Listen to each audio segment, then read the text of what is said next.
안녕하십니까. 인성회계법인의 정재학 이사입니다. 저번 시간에는 LMP 아너스에 대해서 살펴보았는데요. 상장 폐지된 좀 우울한 주제였습니다. 이번에는 시가총액 상위 종목인 내추럴 엔도텍에 대해서 살펴보도록 하겠습니다. 지난 시간에 재무제표에 대해서 살펴보았을 때 어렵다, 이해하기 어렵다라는 말씀을 많이 하셨는데요. 앞으로도 계속 반복을 해서 재무제표를 쉽게 이해하실 수 있도록 그렇게 진행해 나가도록 하겠습니다.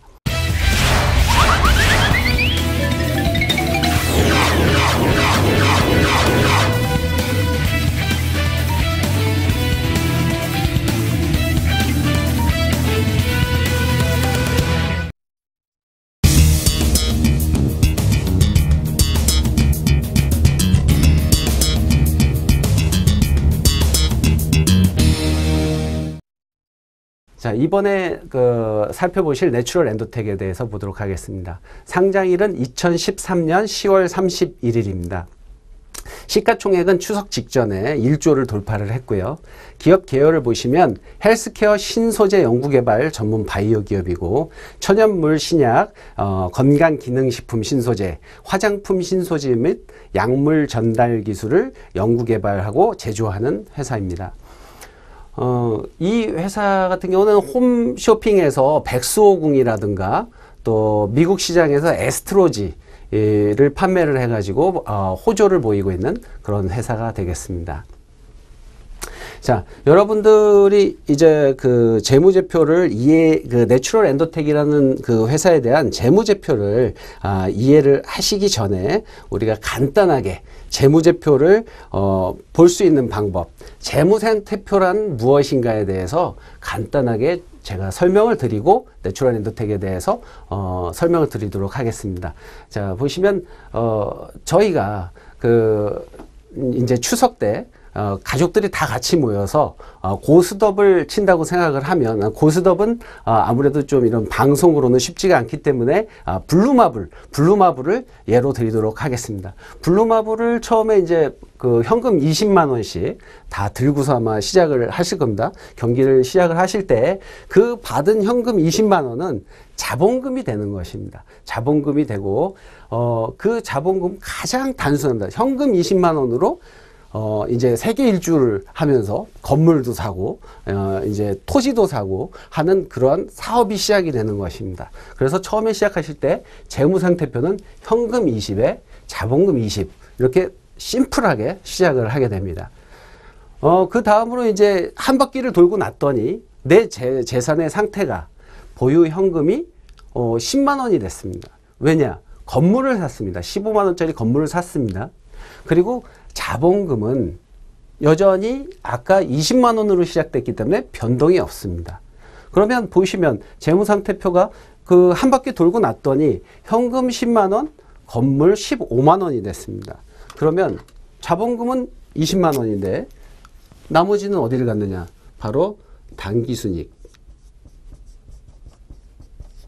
5가 더해져서 현금, 건물 25, 자본금, 당기순이익 25에서 이 대차 평균의 원리, 내가 가지고 있는 자산과 자본과 그 이익의 결과물은 항상 25, 25 이런 식으로 동일한 결과를 가지게 되는 것입니다.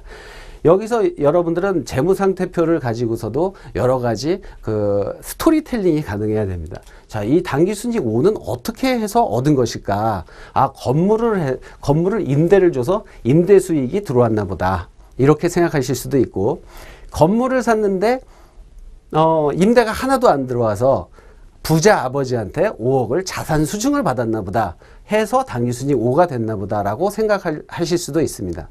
이 당기순이익 5라는 부분은 나중에 손익계산서에서 실적으로 보실 수가 있습니다. 이것은 다음 시간에, 이번 시간에 다 얘기를 하면 다음 시간에 제가 할 얘기가 없기 때문에 여기까지 말씀을 드리도록 하겠습니다.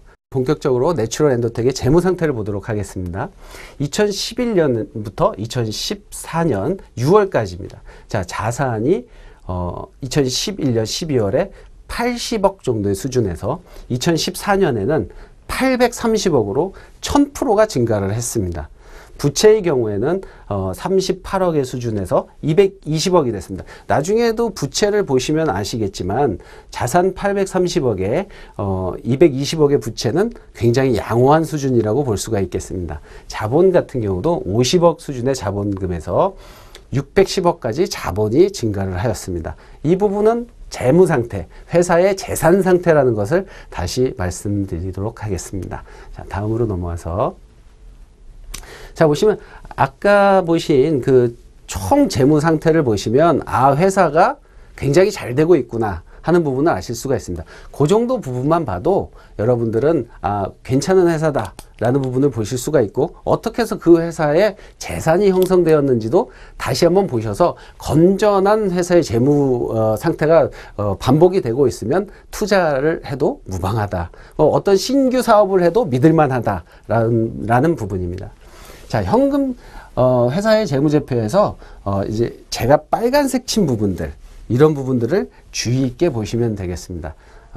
보시면 현금성 자산, 자, 2011년에 16억, 2012년에 29억에서 380억으로 증가를 했습니다.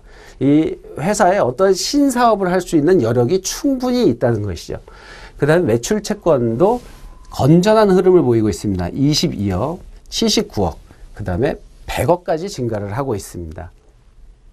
자, 보시면 그 다음은 이제 재고자산 같은 부분도 이 회사가 2013년 같은 경우는 800억대의 매출을 기록을 하고 있는데 재고가 43억입니다. 이 전 시간에 말씀드렸지만 매출 규모에 비해서 현저히 낮은 재고 수준은 물건이 아주 잘 팔리든지 팔 물건이 없든지 둘 중에 하나입니다. 영업이 안 돼서 팔 물건이 없어서 재고자산이 없든지, 아니면 재고자산의 회전율이 굉장히 높든지로 해석이 될 수 있는데, 이 회사 같은 경우는 굉장히 재고자산의 회전율이 높다고 볼 수가 있습니다. 회전율이라는 것은 사서 또 팔고 사서 또 팔고 하는 그 회전율을 말씀드리는 것입니다. 그 다음으로는 이런 자산들, 유형자산들이 10억대에서 100억으로 증가를 했습니다. 이런 유형자산의 증가는 회사의 생산 가능성, 단순히 투자 자산이 아닌 생산 활동이 원활해지고 생산이 더 많아질 수 있는 가능성을 보여주는 것입니다. 그 다음으로는 매입 채무 및 기타 채무는 매출과 비슷한 수준으로 증가를 보이고 있고, 여기서 주의 깊게 살펴보실 부분이 차입금입니다. 거의 무부채 기업입니다. 차입금이 장기 차입금 같은 경우는 2013년은 없고요. 그 다음에 유동성 장기 차입금이 1,900만 원에 불과합니다. 나머지 부채는 영업활동과 같이 영업활동과 관련된 이자가 지급되지 않는 무이자 부채가 되겠습니다. 따라서 회사의 재무 상태는 굉장히 견조한 그 재무 상태를 유지하고 있다고 볼 수가 있습니다. 이런 부분에서는 친구들이 내추럴 엔도텍 신사업 진출했대, 한번 이런 사업을 한다는데 어떻게 생각해? 라고 했을 때는 재무제표 부분을 먼저 살펴봤을 때도 큰 무리가 없다는 부분을 말씀드리도록 하겠습니다. 그렇다고 여러분들한테 이 주식을 투자하시라는 말이 아니고, 회사의 재무제표는 먼저 검토를 하셔라 라는 부분입니다. 철저히 재무제표를 제가 설명을 드릴 때는 그 사업이 어떻게 된다더라, 이런 부분들이 있다라는 부분은 배제를 하고 회사의 재무 상태에 접근을 해서 설명을 드리도록 하겠습니다. 그 다음은 손익계산서입니다.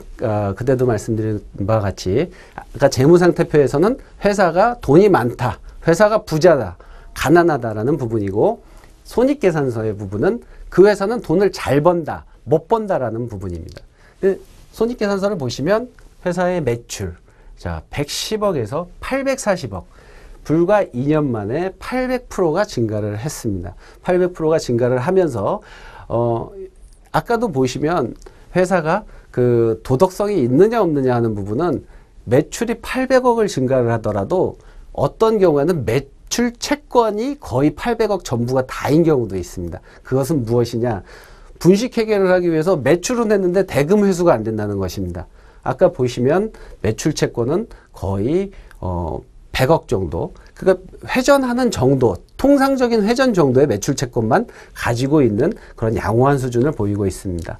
그러니까 그 매출이 이렇게 많어 라고 보시겠지만, 그 매출 채권이 건전한 매출 채권이냐 아니냐는 또 매출 대비 매출 채권의 수준을 한번 살펴보실 필요가 있는 것입니다. 매출 총이익 부분 같은 경우는 상당히 양호합니다. 양호한 정도가 아니고 110억어치의 매출 원가가 50억, 840억어치의 원가가 240억. 이런 수준이면 제조업에서는 굉장히 우수한 정도의 마진율이라고 보실 수가 있습니다. 판매비와 관리비, 이 부분이 그 2013년에 상당 부분 많이 늘어난 경향이 있습니다. 이 부분에 대해서는 다음 페이지에서 다시 한번 그 판관비를 한번 살펴보도록 하겠습니다. 그래서 영업이익은 23억에서 1000%가 증가한 240억. 그 다음에 당기순이익은 21억에서 마찬가지로 1000%가 증가한 200억을 시현을 하고 있습니다. 이 부분 전번 시간에도 말씀드렸지만 이런 부분 다 머리 아프다 하시면 매출 수준과 영업이익 수준만 보셔도 여러분들 크게 문제 없을 것 같습니다. 영업이익 23억, 50억, 240억 이런 부분들에 대해서는 금융감독원의 그 네이버에 전자공시를 클릭을 하셔서 내추럴 엔도텍 검색하시면 바로 이런 재무정보는 바로바로 얻어서 보실 수가 있습니다. 아까 보시면 판관비가 아까 보시면 그 2013년에 약간 높다고 말씀을 드렸는데, 이런 부분에서 이제 숨어 있는 부분도 한번 살펴보실 필요가 있는 것입니다. 자, 인건비 수준을 보시면 매출 110억일 때가 9억이었고요. 수익이 매출이 840억일 때가 26억이었습니다. 굉장히 양호한 수입니다. 매출 대비 한 5% 정도? 5%가 안 되는 그러한 수준의 인건비 수준을 보여주고 있습니다. 경상연구개발비도 양호하고 그 다음 지급수수료 부분이 있습니다. 840억에 280억의 지급수수료, 이 부분은 추후에도 이러한 높은 지급수수료가 유지가 되는지, 그 전반적인 재무제표가 좋은데 이 지급수수료 부분은 다시 한번 이 회사 지급수수료가 이 정도가 계속 유지가 되는지, 회사의 나중에 과도한 지급수수료로 인해서 영업 실적이 저하될 요인이 있는지는 한번 다시 좀 주의 있게 살펴보실 부분입니다. 회사의 그 시가총액을 한번 살펴보도록 하겠습니다. 회사의 시가총액은 상장 시에 4천억이었던 시가총액이 현재 1조를 돌파를 했습니다. 그래서 보시면 이러한 주가 추이를 여러분들이 보시면서도 보시면 2014년에 3월에 실적 공시했을 때 매출이 843억, 영업이익이 240억, 당기순이익이 190억이라는 실적을 공시했을 때의 시가총액이 6천억을 상회를 했습니다. 이제 상반기 실적 공시 2014년 8월 14일에 있었는데요. 매출 572억, 영업이익 136억. 그러니까 전반에 비해서 매출 같은 경우도 한 20% 성장을 했고, 순이익 같은 경우도 20%를 성장을 했습니다. 그래서 이런 부분이 재무제표의 실적과 무관하지 않다는 것을 알 수가 있습니다. 자, 상장했을 때의 전년도 재무제표는 매출이 한 500억 정도 수준이었고요. 그 다음 2014년 3월에 매출이 843억 정도의 수준으로서 한 6천억 정도의 시가총액을 나타내고 있습니다. 따라서 회사의 그러한 그 호재성 기사라든가 어떠한 그 소문, 그 투자 권유를 받으면서도 여러분들은 한 번 정도는 매출 추이라든가 재무 상태 정도를 검토를 하시면서 살펴볼 필요가 있다는 것입니다. 자, 이 시간에는 시가총액 상위 종목에 대해서 기분 좋은 분석을 해보았습니다. 다음 시간에는 2011년 상장 폐지된 회사에 대해서 다시 한번 살펴보고 어떠한 부분을 우리가 주의를 해야 되는지 설명을 드리도록 하겠습니다.